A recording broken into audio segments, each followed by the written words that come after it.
first question you ask yourself is, am I a pleasure to be around? Says who? Are you a pleasure to be around? And who do you think feels that way?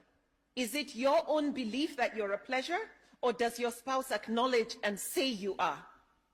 Is your presence felt in the home in a positive way or a negative way?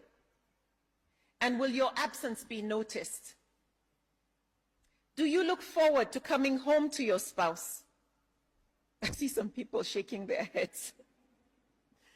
And does your spouse look forward to coming home to you? If you think the answers to these questions are yes, then if there are cracks, ask yourself, what role did I play to make these cracks get wider? And what am I doing to mend them? But if you think the answers to those questions are yes, ask your spouse sincerely. Find the courage to ask your spouse, am I a pleasure to be around? Do you look forward to coming home to me? Do you look forward to coming home to me? Finally, are you conscious of what you are modeling to your children? Are you comfortable that your children one day will most likely copy what they see, what they saw in the home? Because what you are doing is you are teaching them how to relate with their spouse and how to raise their children. Most of us focus on memorizing and not so much on the meaning of the message of the Quran. Now, one thing is clear, that the book is there for all to read and hear directly, what did Allah say? Because nobody speaks to his creation better than the Creator himself. So while scholars are extremely important, what I love is that I can read the Quran myself. And there's nothing better than that first-hand access to the word of Allah. What did he say to me in his book? So why should we study the Quran? Because it's direct, live and direct, Allah speaking to us. Me hearing what my Creator has to say to me. And what does he want of me? It's not a middleman's interpretation of what Allah said. But what is not clear, what we are uncertain about, then we find authentic scholars, those who have studied the Quran more deeply, more frequently, who have studied how the Prophet ﷺ is narrated by the author Jeffrey Lang, who was the author of several books, including Even Angels Ask, Losing My Religion, and Struggling to Surrender. It was a story that was in his last book, Losing My Religion. A couple came to be counseled by him.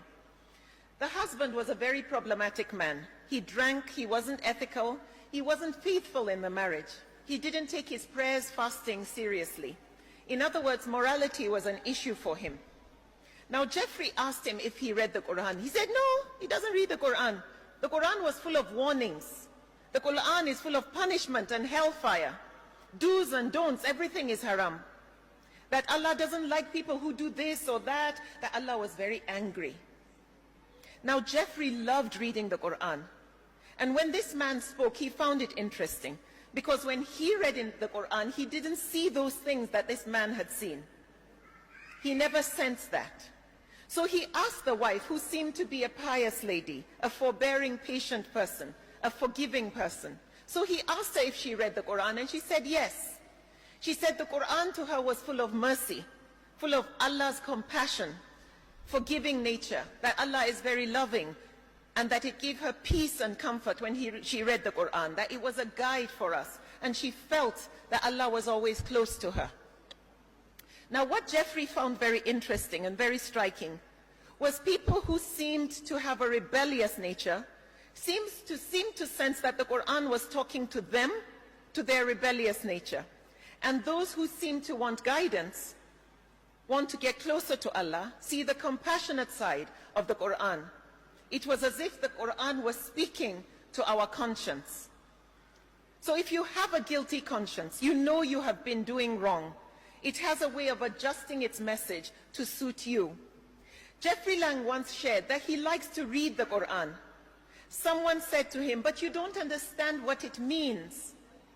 You don't speak Arabic. And he said, after thinking for a while, He said, just as a baby doesn't understand its mother's words, it finds comfort in her voice.